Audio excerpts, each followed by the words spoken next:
think construction companies today are under growing pressure from their end clients to find new efficiencies, to reduce waste, to reduce reliance on landfills, and to be able to track and report on those efforts to their clients.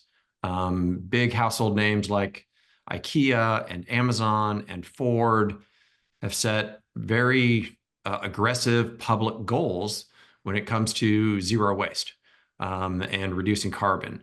And contractors, construction companies are having trouble meeting those demands because there really aren't a lot of options out there for them. To find a partner that can, in fact, divert materials and find value out of them, either by turning wood waste into energy or recycling cardboard and plastics, it's hard to find those. A lot of places simply don't have options.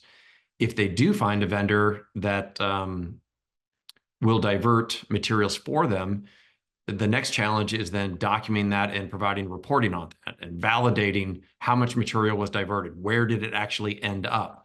Was carbon actually avoided? These are big challenges that face construction companies today. And I would say most construction companies are hungry for solutions and looking for solutions.